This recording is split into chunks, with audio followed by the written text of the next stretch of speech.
Board. Okay, hello, glorious humans, and welcome to the Rewilding podcast.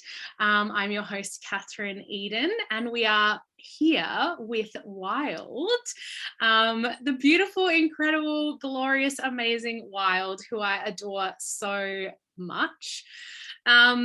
Wild and I met a couple of years ago at doula training, and I loved her so much the minute I saw her. I'm pretty sure you had no hair at that point. You shaved your head, and she just has this amazing energy about her, this like confidence. And we got talking, and we had quite a similar experience in terms of our backgrounds. Wild had studied psychology, and so have I, and some social work, and we got talking about our university experiences, and we both felt so similarly about this interesting indoctrination of the system.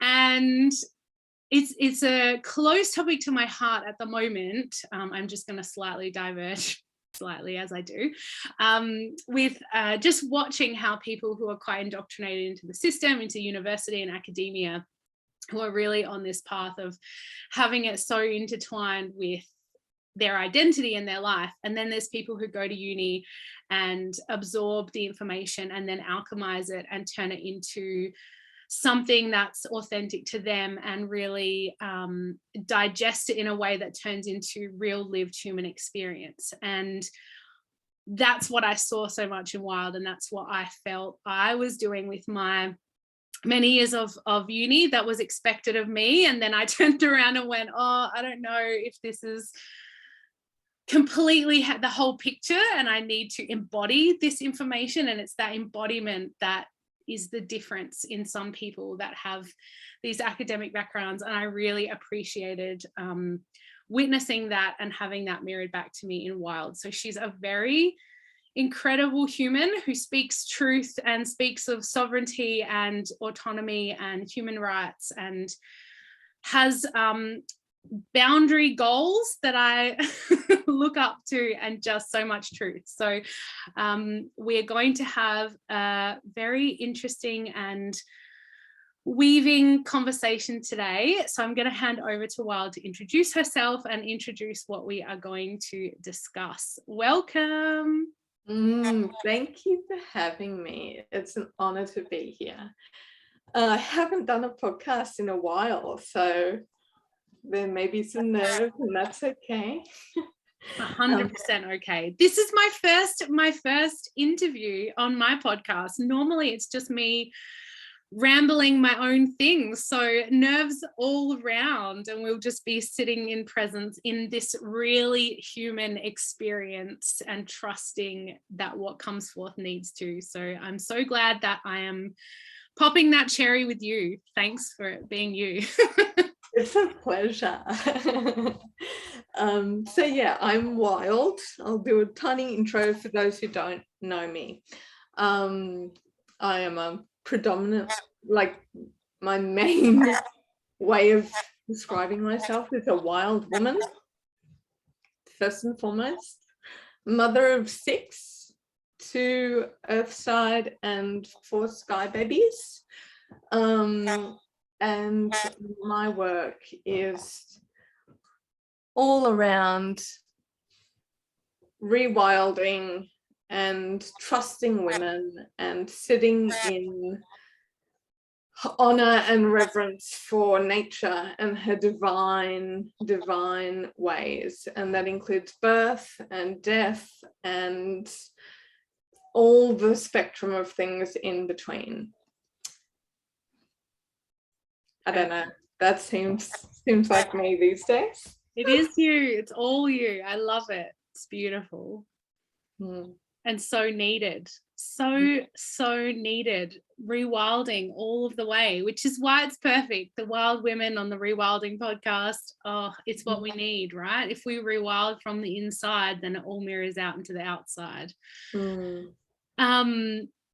And so did you want to introduce why we are here? Yeah. So Recently, I have started talking about a topic that's very taboo, and we're not supposed to be talking about it.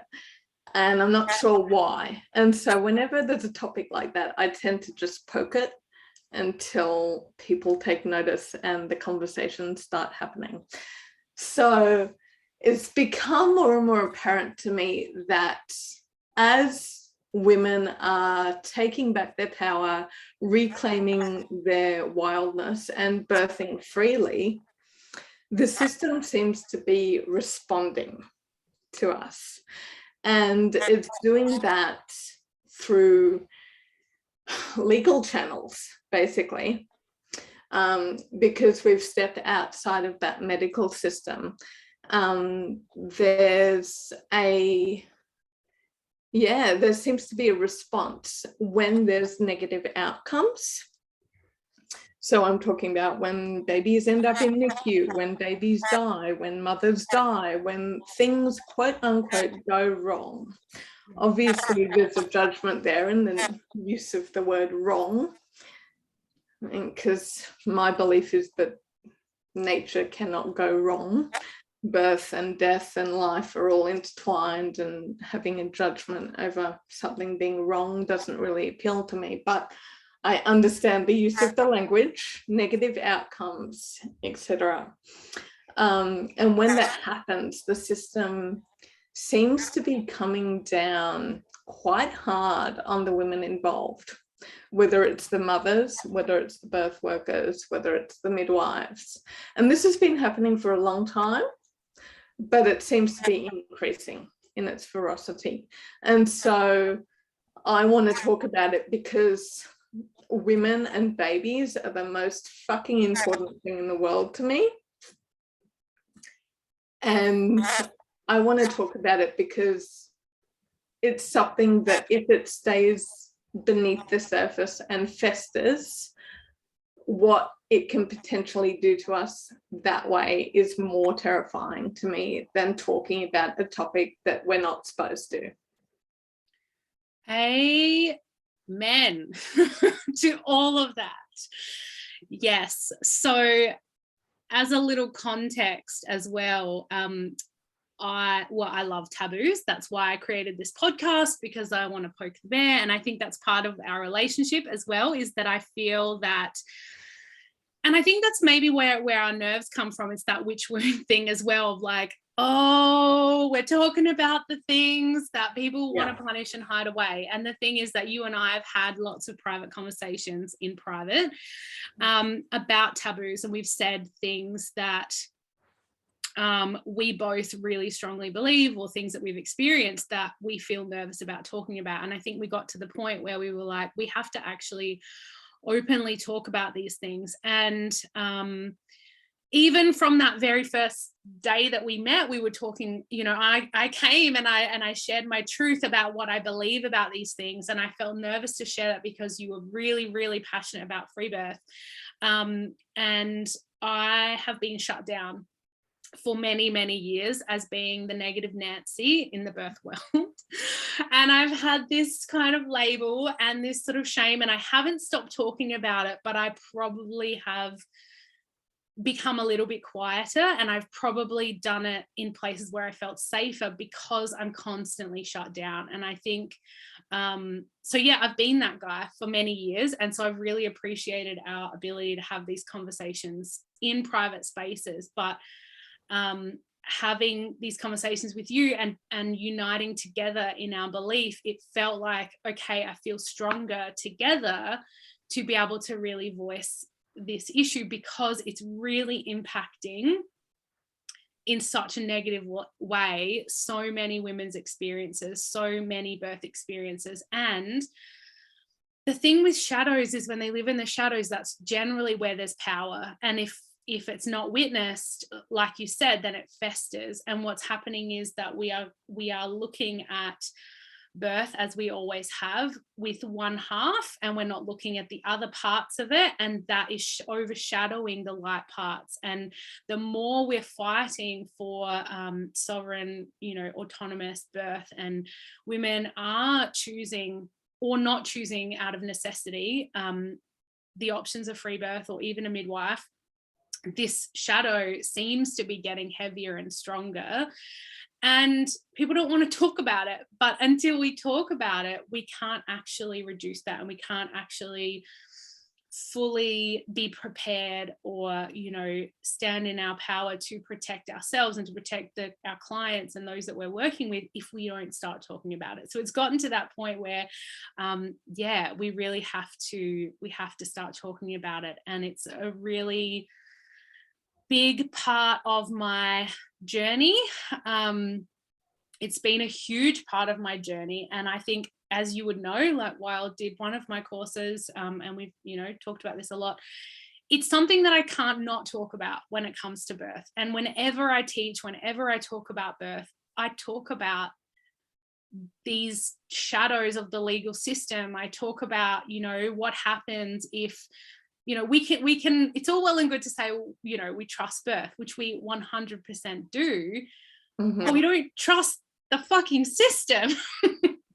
We don't trust the system. And if we don't really talk about that as the reality, as the reality, and it has been the reality for a lot of people, we just don't know about it until we're faced smack bang with it in our face. And I guess my journey, 10 years plus of being in the birth world, has predominantly been faced with that. And so when I speak to others who are perhaps new or don't know about some of the shadows that have gone on, it's a massive shock. And so I do come across as this negative Nancy, and people turn it around and say, well, you know, it's because you don't trust birth. Well, it's got nothing to do with that, because the realities of birth are that there are unknowns and there are things that can happen, and that actually, and I think this is really the key point of our conversation, is that it's not about not trusting birth. It's not about not trusting women.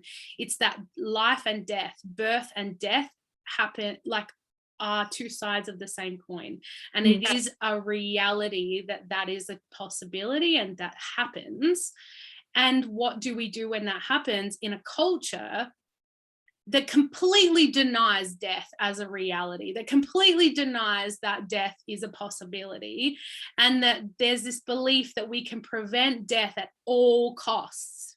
And then there's all of that gray area of, well, okay, is life the be all and end all at any cost? And then we get to women who have, you know, had trauma and all of these sorts of things. So, you know, I have been faced with a really beautiful, close mentor who was put in this position. And, you know, if people have read my blog or heard my birth story, you know, I was faced with it at my own birth of no fault to my own. And people turned around and said that it was my fault somehow. And this is what we need to talk about.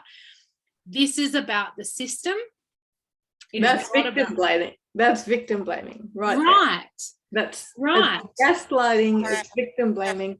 It's not okay with me to talk about other women like that and to blame other women for the failings of the system. Like you said, anyone who knows me knows I trust birth. Yes. Inherently. Yes. And I trust women more than anything on the planet. Yes. They're my compass for everything. Yes. Everything. And it's a bit like, or I felt from my experience, and this is why I've so appreciated our relationship, because I felt like I was gaslighted for a long time. And I felt really quite ashamed to speak up about my experience. I felt quite ashamed to speak about the fact that this was wrong, because people said to me, well, you know, it was your fault. You know, you didn't trust birth. And, you know, there was some stuff that happened for me around trauma that I lost trust in my body and I lost trust in myself, but it wasn't my fault. It was the way that I was treated in the system. And so, yeah, like I wanted support, but it wasn't. People turn around and say, well, you know, if you've done this differently, or you trusted birth differently, you know, more, then it wouldn't have happened. And, you know, then people would gaslight me and say, well, you know, midwives deserve this to happen to them, and doulas deserve it because they must have done something wrong. And so we all need to turn against them. And so, you know, this whole idea made me quite yeah, like ashamed. And I started to doubt my own, maybe I don't trust birth enough. Maybe I am just, and I would message Erin all the time and say, like, am I just the fear monger? Like, everyone calls me that. Am I just mongering fear? Am I just trying to shed light on the truth? And I know that's what happens now that I understand more about truth. But this is why I want to have this conversation. And this is why I wanted to do it with you, because I still carry that, that gaslighting and that, but I trust birth inherently. I trust women inherently, but women have been brainwashed and gaslighted and victim blamed and scapegoated to uphold this fucked up system that keeps us complying and keeps us dependent and keeps us fearing birth. It also keeps us silent in the face of being witch hunted. It keeps us in shame, which I heard reflected in some of your story. Like, why the fuck should midwives, women, mothers, birth workers be ashamed of being present at death or at negative outcomes? Those things are things that we cannot control. And it comes back to, like you said, that culture and fear around death and needing to control life so much in order to avoid death. Right. And when women are put in a position where we're being witch hunted and gaslit and blamed, immense shame can fester, and you can absolutely mistakenly think it's your fault, and other women can mistakenly assume it's your fault, and that's not the world that I'm working toward energetically. I'm working toward a world where women are supported and held and trusted, and that includes midwives, that includes traditional midwives, that includes doulas and birth keepers, and it includes mothers. And the way that the system is currently and has been for some time, like you suggested, because you've been in birthwork for a decade, the system doesn't trust women, mothers, birth keepers, or midwives at all. And the attempts to control us are very clear, and we talk about them a lot. But when there's a negative outcome, the attempts to blame us are not spoken about. And that's what this conversation is about. 100%. 100%. And I think that that's really the issue. So we'll talk a little bit about like training and things. I'll just give a little bit of context. So I live in South Australia. Some people know my history, they've read my blog, they've heard my birth story, but just a little bit of context. I live in South Australia. 10 years ago, and I'm going to record a whole podcast just on Adelaide's dark history, because I think it's really important. So we have midwives that work in the hospital, we have independent midwives that work independently and either or can attend, antenatal, postnatal appointments, and also can attend home birth and support as a registered care provider for home births. And then it was about 10 years ago. I think it's maybe close to 12. I've been saying 10 years for a while, but I think it's maybe close to 12 years. Now, the government, basically the independent midwives lost their insurance. And so there was this huge uproar that independent midwives wouldn't be allowed to practice at home because they wouldn't have insurance. And part of their ability to keep, and this is the whole issue with registration and why a lot of doulas and birth keepers want to maintain lack of registration, because this was literally the catalyst for the change that we have been seeing consequences for ever since. So they took insurance away, which meant that their registration was at risk of being lost, and they couldn't attend births. And so then what they did is they basically put in this exemption where they said, well, you can keep your registration, but you're not insured for the birth. And there was a huge uproar, and lots of people learned more about midwifery. But what happened was there were a couple of negative outcomes or unexpected outcomes that happened. There were some deaths, there were some transfers that were happening, and there was a midwife who was put on trial here in South Australia, and a few others as well in South Australia that did quietly lose their registration. And I'm not obviously going to go into that in detail, or, you know, because it's very, very sad. It's very, it's horrendous. It's a horrendous situation for everybody involved. And it cracked open the community here that was very close, and it's never really repaired. And she was all through the media, and people all around the world knew her. She was quite well known. So it rippled throughout the world that this midwife in South Australia, and then they put a law in place here that, and it is a law, and people question me about this all the time. They don't believe me. They don't believe me. And this is the thing that I struggle with, because people just laugh in my face and say, it can't be true. It is true. It's happened. I sat in the courtroom. Like, it's true. There was a law placed in South Australia.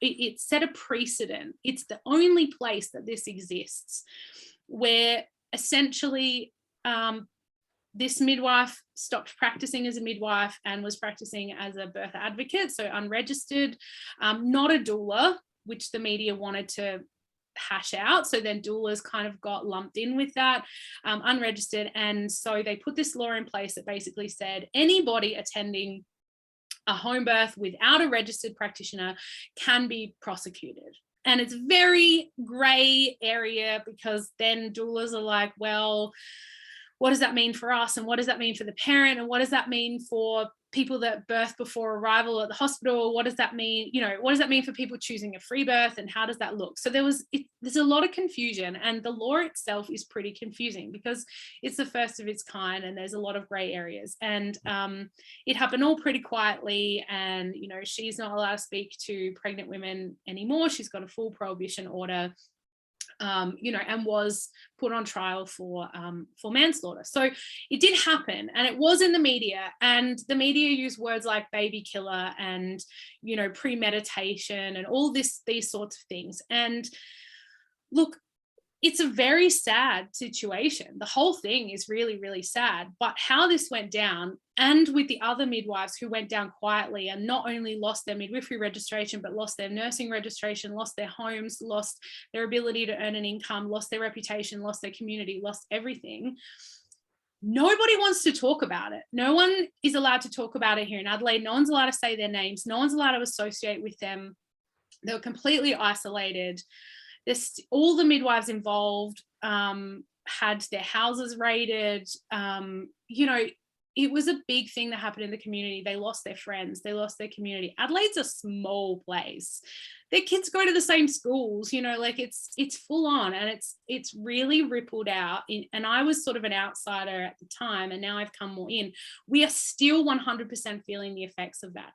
When I went traveling around Australia, I wanted to connect with the birth communities, and I talked to other doulas about this, and they didn't believe me.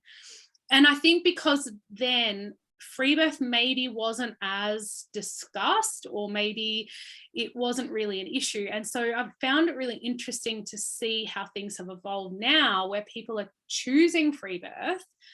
And then also a lot of people are feeling they have to choose free birth because they don't have other options, because all the midwives got scared off. We have no midwives left. We're starting to get midwives back, but for about 5 years, we had no midwives after that because they were terrified. Doulas were getting investigated, all kinds of things. There's a lot of fear that's still continuing. And so we're in an interesting place now where we are seeing this happen more, and people come to me in my DMs. They come to me in my DMs and they say, I talked to you about this and I didn't believe you, or I didn't think this could happen to me, or I remember you spoke of this and I brushed it off, or my doula training didn't talk to me about this, or they don't want to know about it. My doula training, actually, I called my doula training and they don't want to have anything to do with me, and you're the only person that will listen. And I'm like, I'm so grateful that I kept speaking up about it, because people feel safe to come to me. because I've lived it and I've seen the dark side of it, but now we need to bring it out there. So I just want to give that little background if you have anything to add to that. Thank you for sharing. Thank you. I believe you and know everything that you said is true. Thank you. To believe women, like that's one of the core tenets of my life, is that I believe women when they share their stories with me. It's like, why would you not? I don't get that. Anyway.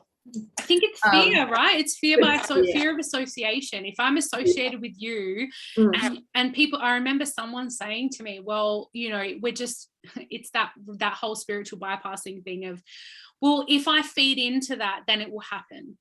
I can't talk about this with you. And this is why spiritual bypassing is, we need to be running away from that and talking about what it is, because it's hurting women, it's hurting our birth workers, it's hurting everybody by saying, well, if I talk about these dark things, it will happen. If I talk about death, then I'm going to manifest it to happen. Well, no, we need to talk about it to prevent it. Exactly. Yeah, exactly. And from what my understanding on the South Australian law is, that it was designed theoretically to prevent traditional midwives practicing. 100%. But the thing is, the law is so vague and broad that its interpretation could easily and probably intentionally, it was made so, to be extended to doulas, birth keepers and birth workers. It is literally illegal to attend a free birth in South Australia. It is. It's literally illegal. It literally is. Yeah. And so as a doula community, we have these discussions, and this is where I got that reputation of, well, she's a negative Nancy and she's controlling, where I was basically saying, well, look, if you attend a free birth and you get caught, we're all fucked.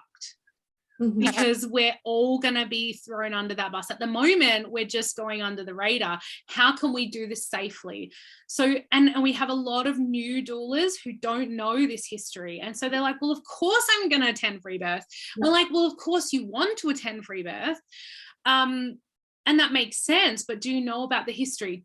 And this is where I say, like, if you want to know where you're going, you have to know where you came from. You have to know what came before you. You have to just be really prepared and really educated and make a really informed and educated decision. And this is what we say to our clients, like, make informed choices that work for you. Don't just go with the flow. And I feel like a lot of doulas and midwives are like, I'm just going with the flow because I don't want to feed that negativity. And it's like, but that's the reality of this work. And death and darkness is half of the human experience. And if you separate from that, then you're not practicing holistically. You know, we have to talk about it. Yeah. Otherwise, you're going to get a very rude shock if you end up in a situation where there is death, and then the cascade of investigations happens. Cascade of intervention, cascade of, what did you say? Investigations. Cascade of investigations. That's exactly, and it takes years of it. Yeah, it's what it is. Wear you down. Yeah, it's what it is. Yeah, so I came up with that because I was like, why are we talking about the cascade of interventions and hospital birth and all the, negative outcomes that happen there, and then we talk about free birth and how it's beautiful and there's so many positive outcomes that happen there, and that's true, and I know that from experience, I know it from witnessing. I'm in it, like I live and breathe free birth. It is everything, but it doesn't mean that your baby can't die. It doesn't mean that negative outcomes can't happen. They happen in hospital, they happen at home, they happen everywhere. And it's really important to know how the system responds when they happen at home. Yes. And that is with the cascade of investigations. Cascade of investigations. And that comes back to that whole, like, as within, so without. The thing is, we can't take people further than we're willing to go, right? So we want our clients to be really informed and prepared, and you know, we do all these things, but then we're not practicing it ourselves. And the thing is, if we're sending doulas off out of training or whatever, and they're not, and that's what frustrated me a lot when I started midwifery, when I studied doula work. I'm like, but we're talking about these great things and then basically externalizing anything negative. Oh, well, if something negative happens, then, you know, care providers will do everything they can. There's no mention of sitting and being with the human experience, and what do we do to hold space for that, and what happens to us when we're seen as, because if death happens, there's always got to be someone to blame. And this is the culture that we live in right now of, well, we need to keep people alive at any and all costs. And we don't, Stephen Jenkinson talks, I love his work on death. You know, he talks about a good death, you know, and what that looks like and how we sit with that as a human experience. And if we're always looking for someone to blame, we can't do that. And what does that look like for us as doulas if we're the only ones there? And I really don't like that approach where you look for someone to blame when a death happens. You know, I don't resonate with that approach. There's, you know, the options are you blame the parents, which is fucked up. Completely. In my opinion. You know, like you're going to blame a mother for choosing a free birth when she knew in her bones that that was the safest option for her and her baby, and babies still die. Of course it's not her fault. No, she's done so much work to get to that point, and she has done everything in her power to protect herself and her baby from institutionalized abuse. So of course it's not her fault. We don't blame mothers if they die in the hospital. We don't blame parents if the baby died in the hospital.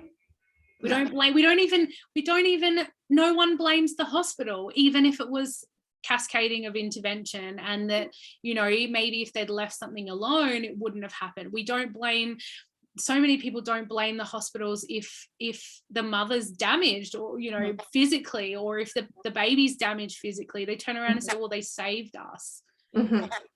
No wonder doulas get the blame next, because I can't even fathom having that sense of blame placed on me as a mother. I'm going to want to then project that onto someone else. Yes. Even if I completely love and trust my doula, in that grief where people are trying to blame someone, that's going to get put onto someone else for sure. Often, yes. Yes. Yeah, it can. Yeah. And so in a system that has, you know, and women, mothers, have been taken to court by state governments over the death of their babies at home. Yeah, it's not beneath. No, someone wrote a book about that actually in Australia, and I think that's something, you know, her story gets forgotten a lot, but that was a really big deal at the time. And there's more than you think. So a lot of them don't go as far as that story, you know. Yeah. There's more mothers being asked questions by police. There are more mothers being asked questions implying that they are at fault than we care to talk about as a society and as birth workers. And in our, you know, beautiful communities, we don't talk about it because the mothers aren't talking about it because of shame and silencing. So and then if the mothers are not to blame, of course the next person in line is, well, potentially a midwife if there was one there. And that's how situations like what happened in Adelaide, South Australia, happen. You know, and then if there's no midwife there, but there's a birth keeper or a doula, then it can flow down to them, which is preposterous. And going back to the midwife, even, it's like, well, midwives are amazing and highly skilled and beautiful women who are worshipping at the altar of birth regularly, and they are wise women and they have these incredible skill sets, but they're not God. They can't prevent death if death is going to happen. Like, they can do everything in their power. They're not magic. They're not like, we're not magic. We're just women, right? We can't prevent every single death. It's not possible. It's going to happen. And I don't agree with blaming midwives when there's a death at a home birth. And I don't agree with blaming birth workers, whether they are doulas or birth keepers or whatever they call themselves, for a death at a free birth, because it's ridiculous to assume that anyone has capacity to prevent death. It's not possible. And it also infantilizes women completely, that women can't make their own choices. And I guess this is that line as well, where you've got a lot of women saying, well, I'm completely self-responsible for my birth experiences. Mm-hmm. And then we've got this completely programmed, brainwashed women right from so young, that their bodies are broken, that they're dirty, that we need to pathologize everything, you know. And this is why we talk about menarche and talking about menstruation, really important, because, and I wrote a blog about this, you know, grooming women to have birth trauma right from even before they get their periods, because we program them to think that everything needs to be pathologized. You need to hand over your experiences to an expert, quote unquote, an expert, and that expert is not ever you. And so we're basically taking away this level of self-responsibility and expecting that there's always some expert outside of these women. And so if something happens, you know, well, we'll turn around and say, well, you know, you shouldn't have made that choice. But then it was the expert, you know, it was somebody else that knew better than you. And I think that's really where what it comes down to as well, is like, we can't treat women like they can't make their own choices and their own decisions, and that sometimes everything comes with risk. Everything comes with risk. And yes, the death of a baby is like the worst possible scenario. Nobody is denying that, ever. And there's also a whole lot of other consequences going on in the hospital that are horrendous, that we can't discount, that, you know, death is worse than that, or, you know, whatever. Like, it's all horrendous, and we're treating it we're just taking women's autonomy and responsibility away from choosing their own decisions. Yeah. And if this continues like this, the cascade of investigations in response to the growing number of women choosing free birth, whether that's because they really love it or because they don't have a better option, you know, because they've been risked out of the kind of care that they truly want, for example. And that's a valid choice. Like, if it's your best choice, it's your best choice. I'm not saying they shouldn't choose free birth if they've been risked out. I'm saying, above all else, women should choose whatever option they have access to that is best for them. Yep. And for many, a growing number, it's free birth. And the more women that are choosing free birth, the more birth keepers that are attending free birth as a consequence, of course. And we want to support our sisters. We want to support each other. Women supporting women is fundamental to my life and many, many others. And I know this. And if we don't talk about this, the cascade of investigations, and if we sweep it under the carpet and we don't acknowledge it, we don't help each other by talking about it, if we ignore it, then what's going to happen is that more and more birth keepers are going to be investigated. More and more traditional midwives are going to be investigated, and the little pathetic dwindling amount of options that women have available to them is going to get smaller and smaller and smaller. Yeah. Until your only options are birthing literally on your own, yeah, or in hospital. Yeah. It could very easily get to that point. And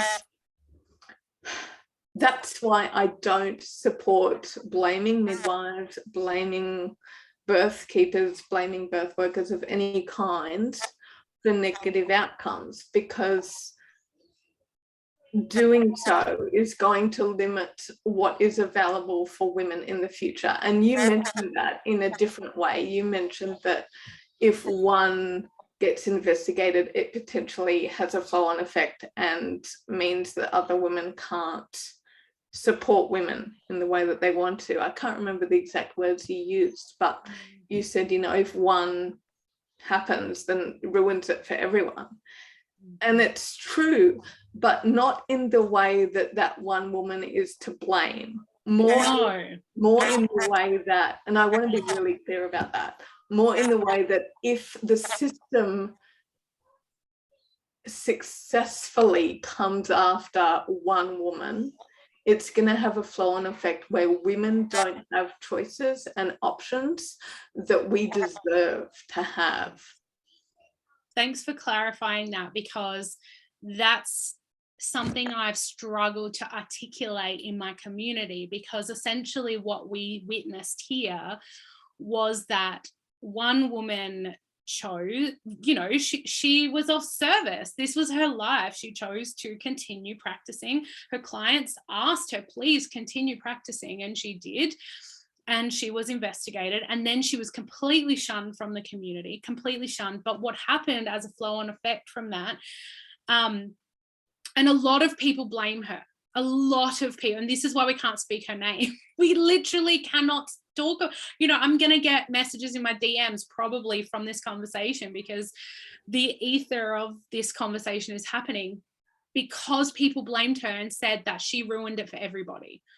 How, you know, midwives in particularly, she ruined it for everybody. Well, she supported in the way that she was being asked to support, and it went down this way. And the cascade of investigation, I love it. Wild's so good at coining words, like coining things like early birth, if people don't know. Yep. If we talk about early birth, came from Wild.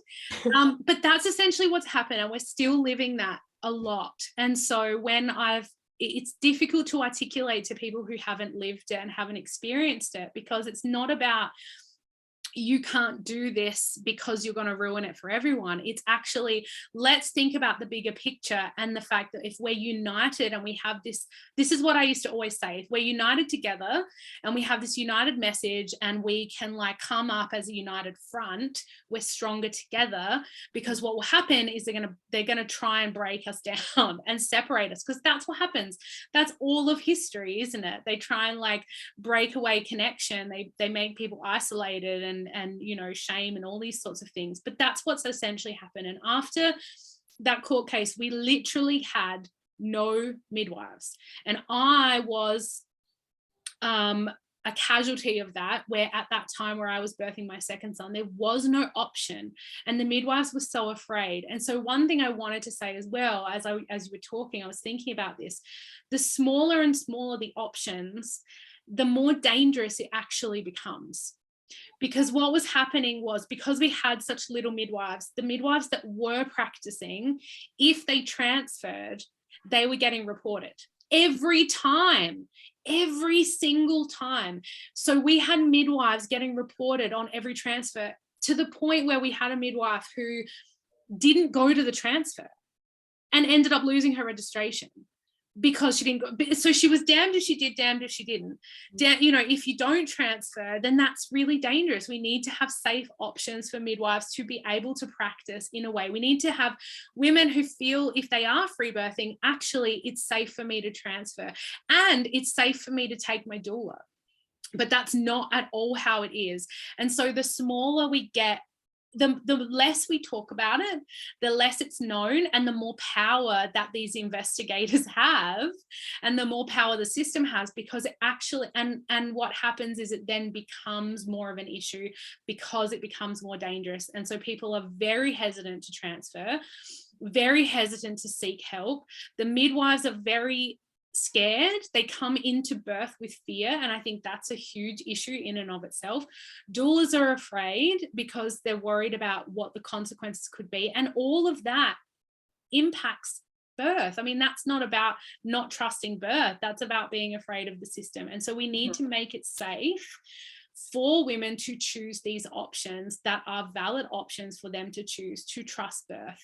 And I mean, we're still living that here, where it is still touch and go in terms of transferring, reporting. You know, we have midwives that won't take on, you know, quote unquote high risk.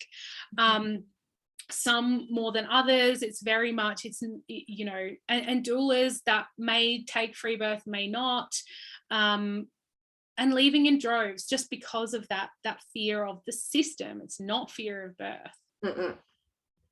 Yeah, it's really not. And there were two things you said that I would love to expand on. One was, you said that midwife, you know, was practicing in a way that she was being asked of, you know. And I can think of other traditional midwives in Australia or not, who practice traditional midwifery unregistered, and their communities celebrate and support them for being brave enough to do that. Yeah. And it's not fair to celebrate and support one because she has not been to court, and to vilify and blame another because she has. 100%. That's one point. Yes. And then the second thing that I wanted to chat about that you said is that when they separate and divide instead of when we unite, you know, and that's what the system, like you said, has been doing forever. You know, back, I mean, this is modern day witch hunts that we're talking about. Yeah. This is the witch wound. This is modern day witch hunting. That's exactly what it is. And the options here potentially are to unite and band together, and as a force we will be far too strong for the system to cancel, basically.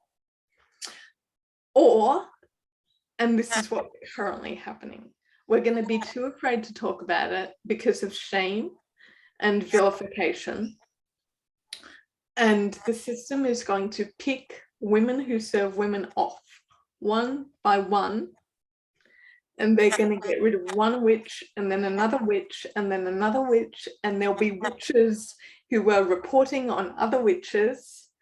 And you know, it's the modern day version of the witch hunts, and it's very clear in the birth world, and it's, you know, it's been a journey, that's for sure.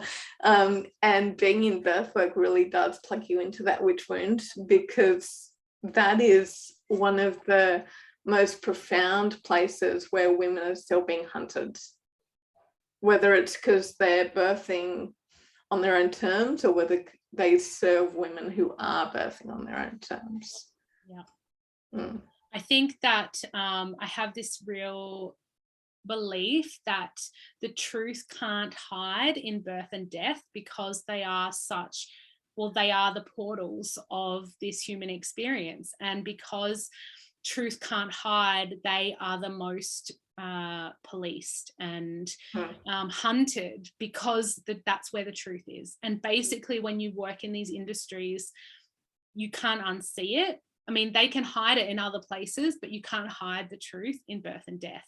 And when people get into birth work and they you know, they think it's all beautiful and it's about, you know, babies, and it's about women. It's about women. It's about the power of women. It's about the portal of spirit, you know, and death is the same. But it is interesting that death is treated differently in terms of women's, especially when we talk about birth and death in one. So for example, when women are giving birth to stillborn babies or they're having early births, there is, I mean, not so much early birth because that's still so pathologized, but women are certainly treated with more autonomy and more ability to make decisions for themselves when the baby has died already, because there isn't this fear of death. And I witnessed that myself being a midwifery student and seeing how horrendously women were treated.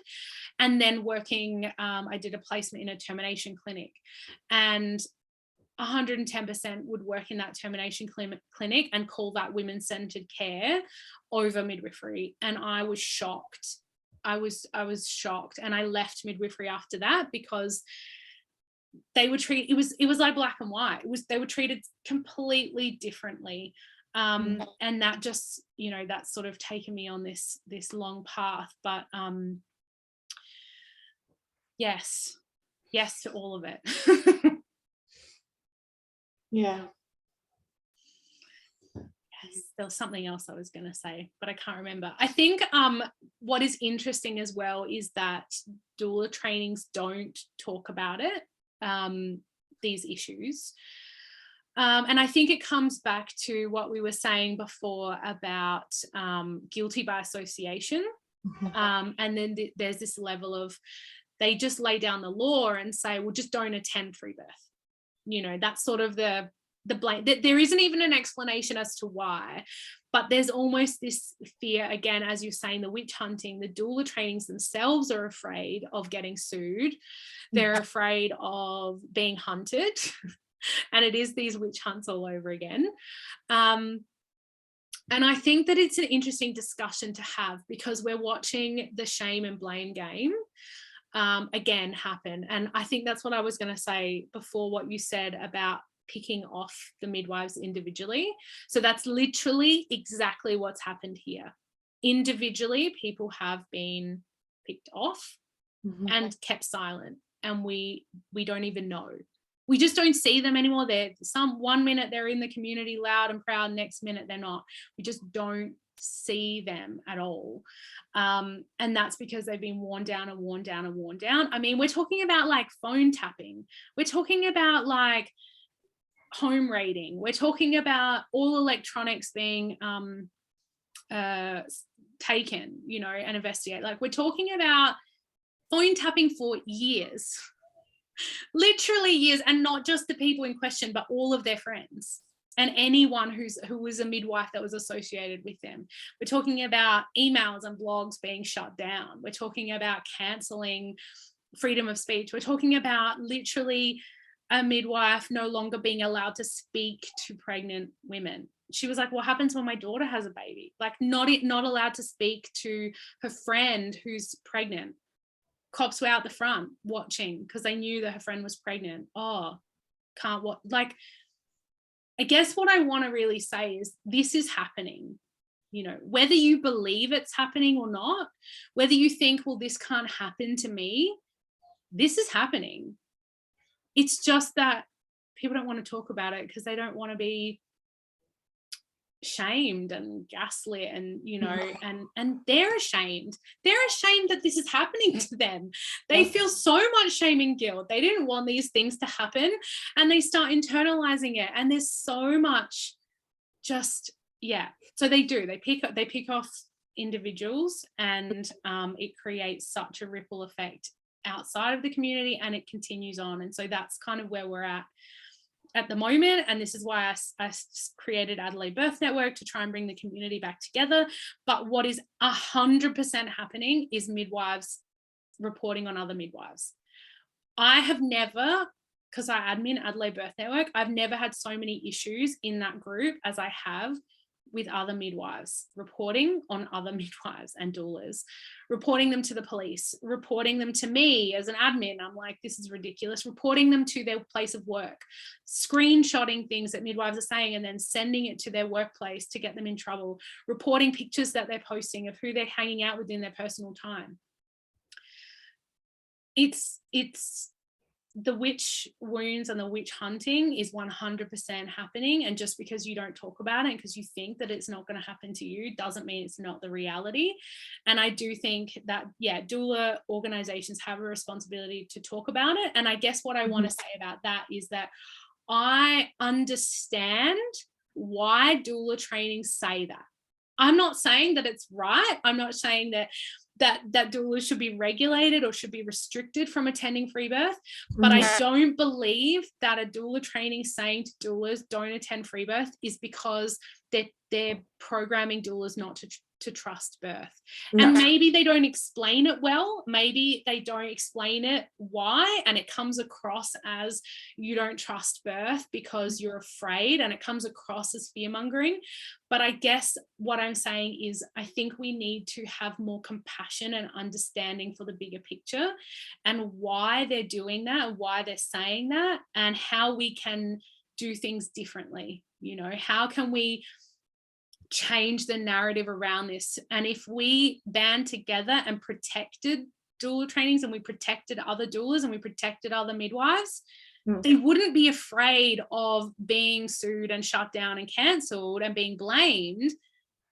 We would be able to support that better. And so it's our responsibility as a community to change the narrative around why that's being said, because we're the issue at the moment in terms of hunting and cutting down our own.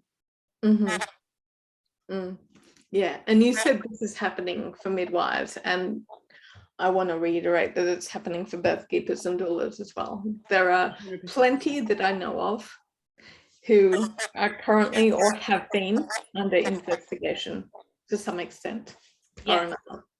Yes, I wanted to say, yeah, not just midwives. It's mostly doulas and birth keepers in my DMs about these things, not so much midwives or unregistered midwives, because unregistered midwives are still practicing in other states. They're not practicing here because it's illegal. But I suppose what I was always trying to say is look at what's happening in Adelaide and see what potentially is coming.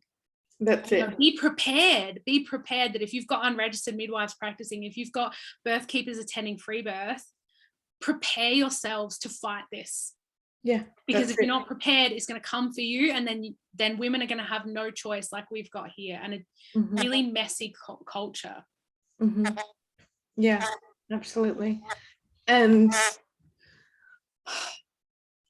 I think for me personally, having this conversation is really motivated by recently being exposed to so much of this dark side and coming to terms with and becoming aware of the extent to which this is happening and the number of people it's happening to.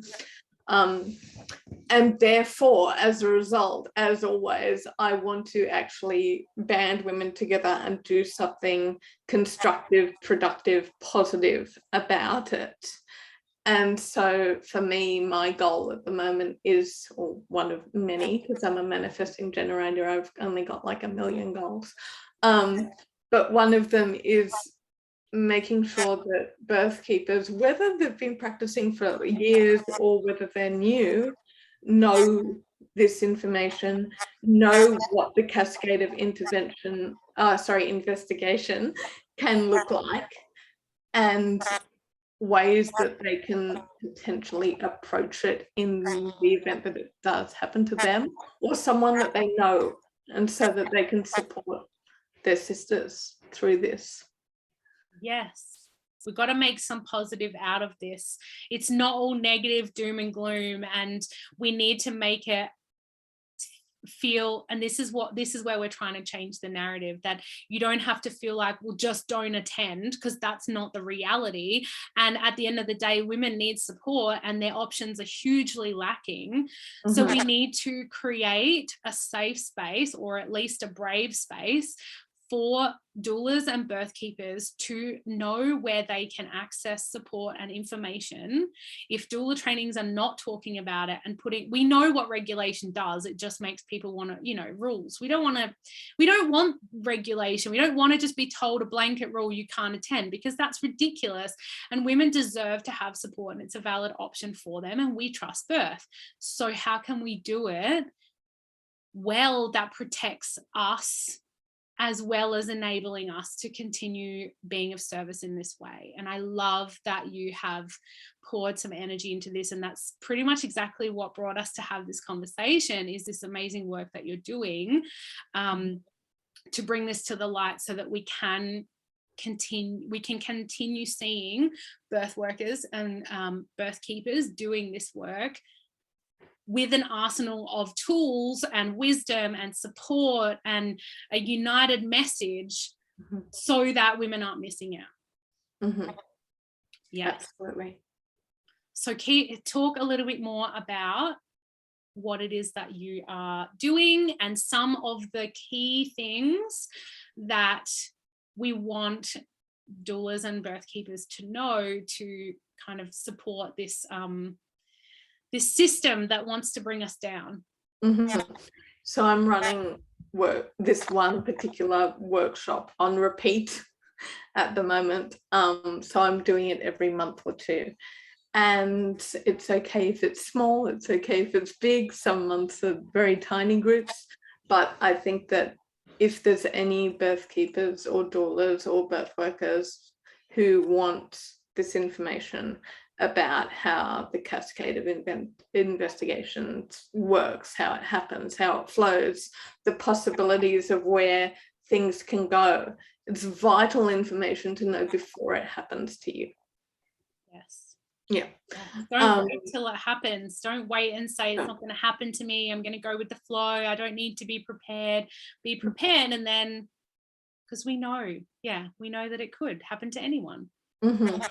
Absolutely. You can't predict who it's going to happen to or when. It's death, it's negative outcomes, it's transfers, it's like, who knows what is going to potentially trigger an investigation these days.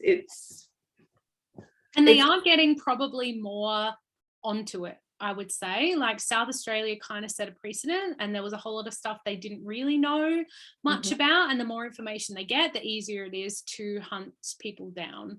And it is happening. So what would you say are some of the things to, I guess, be aware of, or what some of the things that could happen?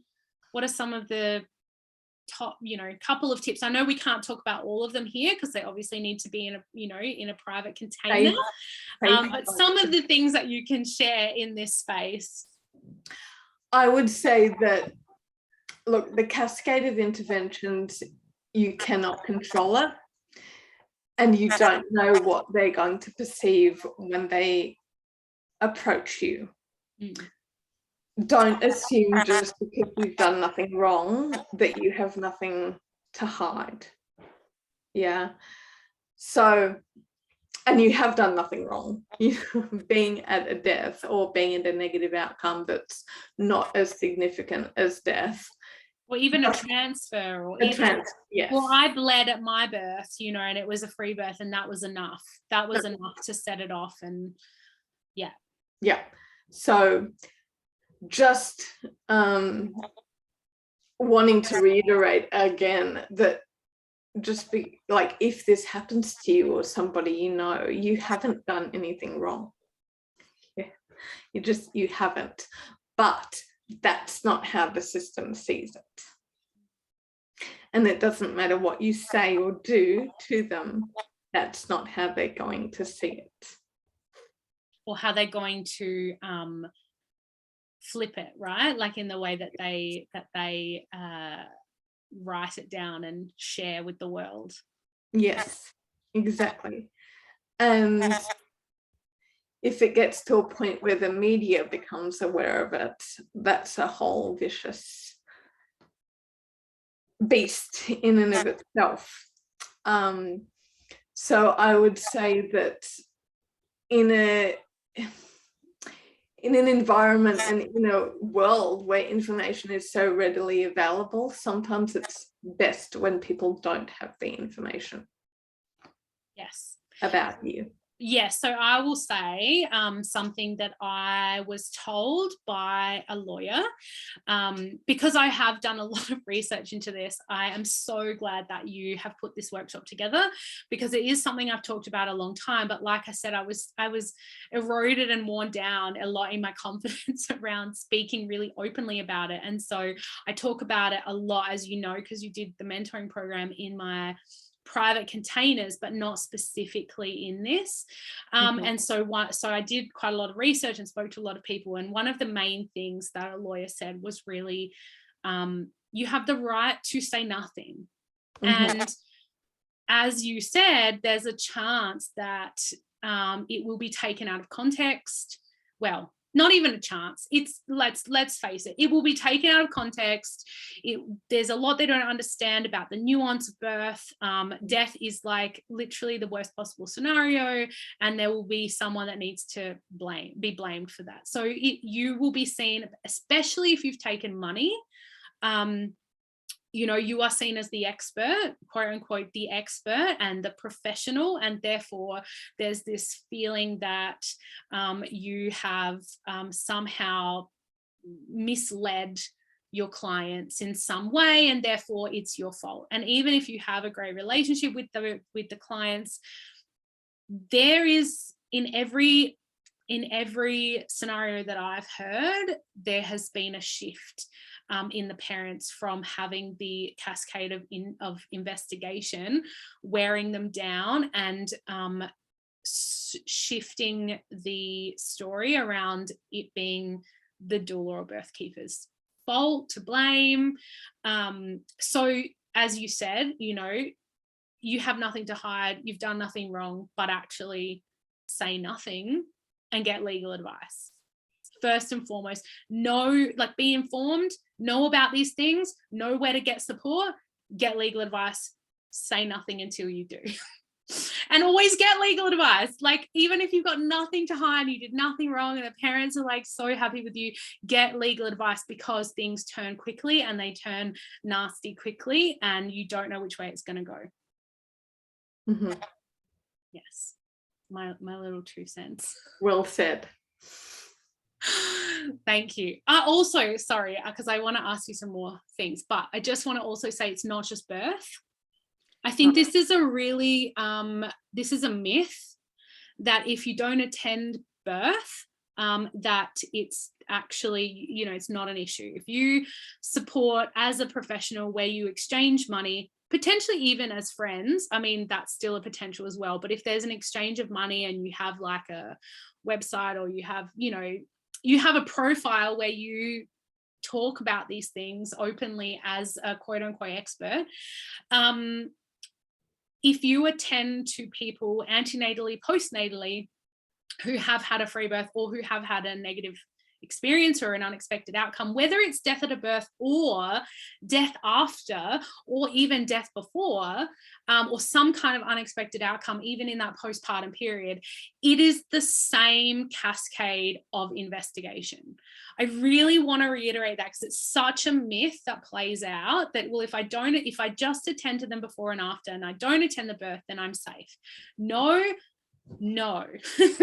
you need to know these things regardless. If you're because we have a lot of postpartum doulas that are moving into the field. They're like, I don't want to attend births, I want to do postpartum. Cool. If a baby dies postpartum and they've had no other care from any kind of registered professional, and you're the only person that's been with them, you potentially will still have that blame placed on you, and the investigation will still happen in the exact same way.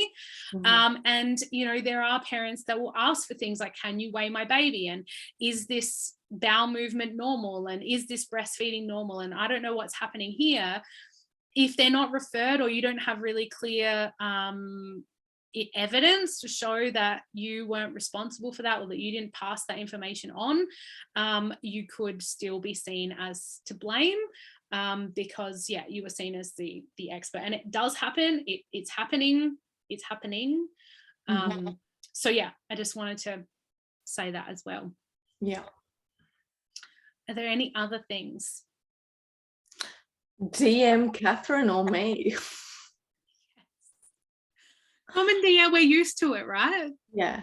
And that's very generous of you to offer that.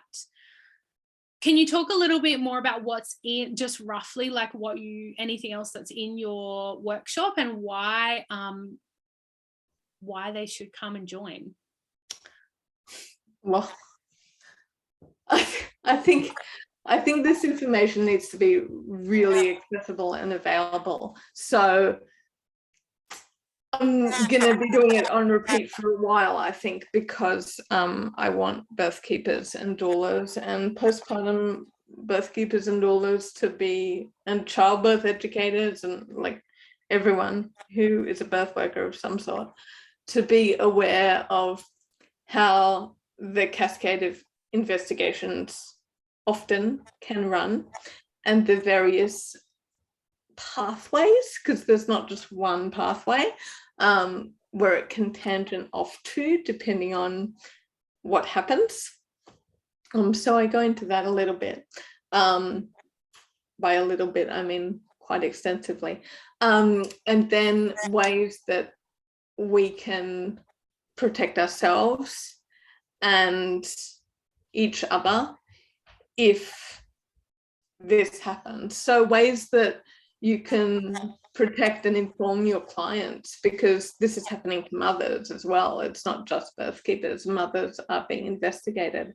And so it's really important to me that we're aware of that factor as well, because protecting women, and that includes mothers and birth workers, is of the utmost importance. So I go into, how you can respond quickly if you ever end up in a situation where the cascade of investigation may be potentially happening to you. Yeah. Definitely act quickly. Yeah. And I'll just mention, we've strayed away from mentioning names, but I will just say that Bashi, she runs the Human Rights for Childbirth website, is a lawyer, and she's certainly an expert in this field. She makes herself available for birth keepers and doulas and midwives and people in this realm, and mothers, yes. Parents. Around the legal system. This is her specialty, so she is someone to know. What's her last name? Bashi Hazard Kumar, I think it's she just goes by Hazard now. Hazard, okay. Yeah. And she's someone just worth knowing. I might put some links to a couple of things in the podcast notes.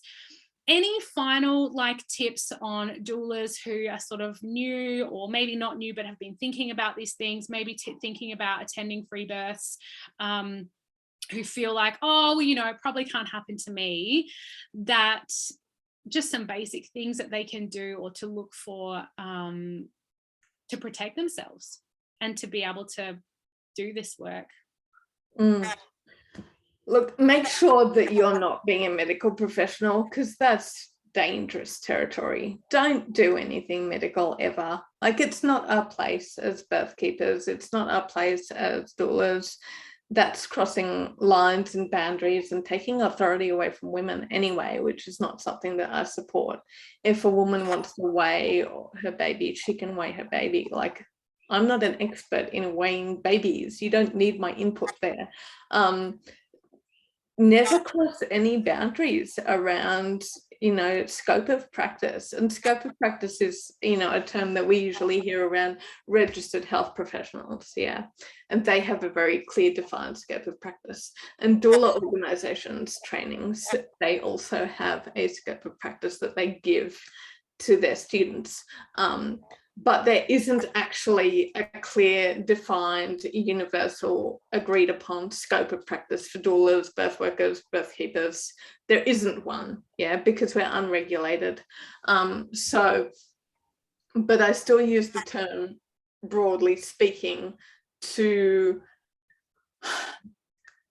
talk about where our boundaries are in terms of what we do in the birth space, in the postpartum space, and what we should be doing is not taking any authority away from the mother. She is the ultimate authority. And if she's chosen a free birth and wants our support, all we do is witness her. We don't offer advice. We don't offer support that's medicalized ever. We don't offer health support. If you're attending free birth and the woman's choosing free birth, she is the absolute expert in everything. Everything. And when you're comparing a woman who's choosing free birth to, a woman who's choosing birth within the system, whether that's home birth with a registered midwife or birth in a hospital or a birth center, there are many, options that include like standardized care. But when a woman's choosing unstandardized care and she is her own care, but she wants our support and she wants sisterhood support and she wants to be witnessed by other women, that's what our role is. Our role is not to replace a midwife. Our role is not there to be there instead of a midwife. We are nothing like a midwife or a traditional midwife. That's a very different thing. And so if you are in this realm of birth keeper, doula, birth walker, whatever you call yourself, it's really important that you are making sure that that woman is the authority, the expert, and the person who is choosing absolutely everything from a place of information that she has gathered and she has resonated with and that's come to her. And that's not just from like a safety legal perspective, that's also for me from like a moral ethical perspective. That's the backbone of how I practice, regardless of the system, regardless of the potential cascade of investigations. I don't want to take authority away from women. I don't want to take that deep knowing that you are the ultimate authority, you are the ultimate expert. I don't want to take that away. So doing anything that could potentially erode that is dangerous. Oh man, everything you just said is like, yes. Well, it's dangerous from an investigative point of view, but it's also dangerous from a reality 100% point of view, because if you've said something and then, a woman isn't listening to herself and her body when she should be, that's dangerous. Right. And there's a couple of things that you said that I would really love to touch on quickly before we finish, is that, well, that's what I was saying before about the infantilizing women and needing to have this expert. Like, women are the ultimate authority, and if we are in their birth space, it's our responsibility to be completely witnessing of her and her authority. And that's it. And I think one of the things that used to frustrate me a lot, and probably a big reason why I stopped specializing specifically just in working with doulas and birth keepers, was because a big reason that a big motivator for a lot of doulas is this need to be a savior, and this need to be a rescuer, and this need to do. And I was like, no, like when we talk about, and this comes back to our culture of like, doing is glorified, being is not, being is lazy, right? So this idea of like, if we pay lots of money, we're paying for you to do something. And this is why when I say to people about choosing private hospitals in particular, you're paying for them to do something, and they feel this responsibility to do something. And with birth, we're not doing anything, we're witnessing. And that to a lot of people doesn't make any sense, because holding space is a feeling. And this is that feminine, masculine, masculine is doing, feminine is being and holding and witnessing. And so being able to fully embody what it means to, embody the art of holding space. That was always my thing. Like, how can we rewild this idea of what it means to hold space? Is not to do, is to be. And And that is a really big issue for doulas. So I really want people to be self-reflective on their motivators and how they feel when they're not doing, quote unquote, when they're not doing something, you know. And I always say that if you don't have to do anything at the birth, or the woman decides she doesn't need you there, you've actually done the best job. That's the goal, is like, we don't want them to want us there. We don't want them to need us. We want to sit in the corner. And that's why traditional midwives said to me, we want you to learn to knit, because then you keep your hands busy and you're not tempted to intervene, because this idea of intervening is like, well, I'm doing. Similarly with crying, when I teach circles, I'm like, we don't touch people when they're crying. We don't touch people when they're having an emotional release, because we're holding that space for them to release what needs to be released and to be in their authority and to feel their emotions, not to interrupt that. And that's what we're doing, because we're uncomfortable, and so we have to do something because we're uncomfortable. So that's a really big point, is like, what's your motivator and why are you there, and how do you feel when you're not intervening or doing, you know, and how do you feel to just sit and hold that space. And also what you were saying about scope of practice. So this is why I love you so much, and why we have such great conversations, because I wrote an entire scope of practice for a doula training, and it's my passion. Like, ethics and scope of practice is my passion. And I got a lot of flack for talking about scope of practice, because a lot of doulas were saying, well, we're not regulated, we don't want to be regulated, and therefore scope of practice is stupid and it shouldn't exist. And there are still a lot of doula trainings that say scope of practice is restrictive, and it's all, they call it all kinds of things, you know, privilege and all these sorts of things. And I guess from exactly what you were saying is that, yes, there isn't one scope of practice, but sometimes when you're new, it's hard to feel out what feels within your realm. And so having this idea of what is a scope of practice and what does it mean gives you that idea of where your boundaries start and finish. And having this idea of like, what is my role? And so when it comes to the law in Adelaide, for example, it just says anyone who's unregistered practicing you know, in the realm of a midwife. And it's like, well, what is that? And, you know, there are still doulas who use Dopplers, who weigh babies, who palpate bellies, who give advice, medical advice. And I get they're trying to help, and they come from a place of, you know, this rescuer savior model. But having that scope of practice gives us some kind of foundational understanding and a container, I suppose, to work from. So I'm really glad that you mentioned that, because there is a lot of resistance, particularly in the last 5 years. That scope of practice is a really negative and bad thing for doulas. But that's coming from a place of not talking about and not acknowledging this cascade of investigation and this real life witch hunt that's happening. And so if we can talk about scope of practice and we can talk about these things that are happening, we're all going to be in a much safer, protected position.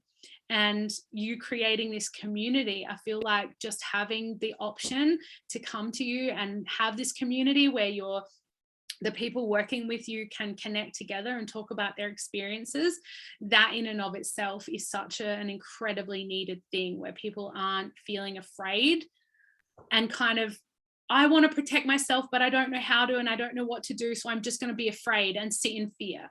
You know, we don't want you to sit in fear. We want you to have support and be able to talk about it. So the only way to move through fear and anxiety is actually to face it and talk about it. So if you feel like you can't because you're going to be shamed and isolated and exiled, and you just got to like plod along, even though you're walking into a birth and you're like, oh, this might be bad for me, don't do that. You know, our DMs are open. You've got this amazing workshop that you're running regularly. We've got this passion to talk about it openly, bringing people to connect and have community and have support. Hopefully we can change it. Yeah. Any other tips or things or anything? Thoughts, ads, anything else? My brain is now out in the ether. We've been talking for a while. I love talking about it forever. It's good. It's important. Well, you did just touch on something that I haven't said, and I think it needs to be reiterated, is that we're not sharing this to scare anyone. Fear is not a place that I like to come from with anything. Having said that, we talk about the fact that a lot of us are now talking about the cascade of intervention and hospitals, and we share these terrifying stories, and we're sharing them not to scare women, but so that they have full informed consent. And then if they do decide to step into the hospital and have a birth there, they know potentially what fight they're up against. That's why we share. And it's very similar here. It's same, but different. Yeah. So the reason I've decided to start talking about this is, one, because it's happening more frequently and no one else is talking about it. And two, exactly. And two, because I am really passionate about protecting women, and so I felt like doing this workshop was a way I could contribute to that. And so I don't want anyone to be afraid because of this conversation. So if you've listened this far and you're feeling nervous and anxious, valid, this is a lot. And it is actually scary. Yeah, it is. Having said that, if supporting free birth or supporting families postpartum after a free birth, or sharing childbirth education with women who are planning free birth is important to you, and it's your soul fire, like it is for me, and you're not going to let a system stop you from being in service of women when that's what you're deeply called to, I understand, because that's me too. So it's important for me that you, listener, are fully informed and prepared for when or if the cascade of investigation happens to you or someone that you know. And so, and if you're afraid, you can protect that. That's why we're having this conversation, to help ease that fear, so that you can walk into this knowing that if it does happen, you have options, and that you're not going to be shunned, that we're here. Because that was my biggest thing, is like, if I talk about this, people keep telling me that I'm just preaching fear and that this whole fear thing is a terrible thing. But as you said, we talk about it with women about the hospitals. It's no different than talking about it here. And what we're actually doing is, by reducing the fear, because we're informed and we're supported, they're the two real big things to reduce that fear, knowing that we have support. We're not going to be isolated. We're not going to be out on our own, exiled and persecuted, with everyone like, it was her fault, and blamed. We're actually helping women have more options and choices, and we're helping, hopefully, to make it safer for them, and to be able to choose to have people with them that feel good about being there and aren't in your space oozing fear. Yes, exactly. Yes. Any other points you wish to add?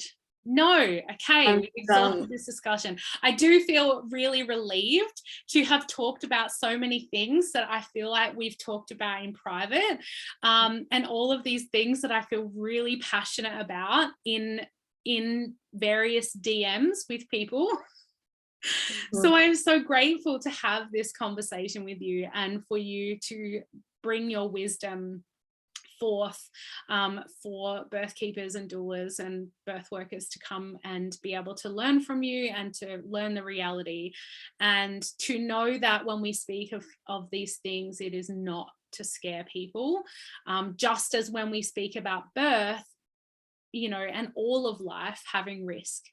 And it would be negligent and unethical for us, and really for anybody who's preaching that it doesn't happen, or that if you don't trust free birth, then you don't trust birth, or if it's unethical for us not to talk about these things, because then you're not getting a whole picture, you're not getting the whole lot, and then there's much more to be afraid of, and if something happens, you're at much more risk of things going wrong. Whereas now, having that information can help reduce that and help you really fight anything that comes for you.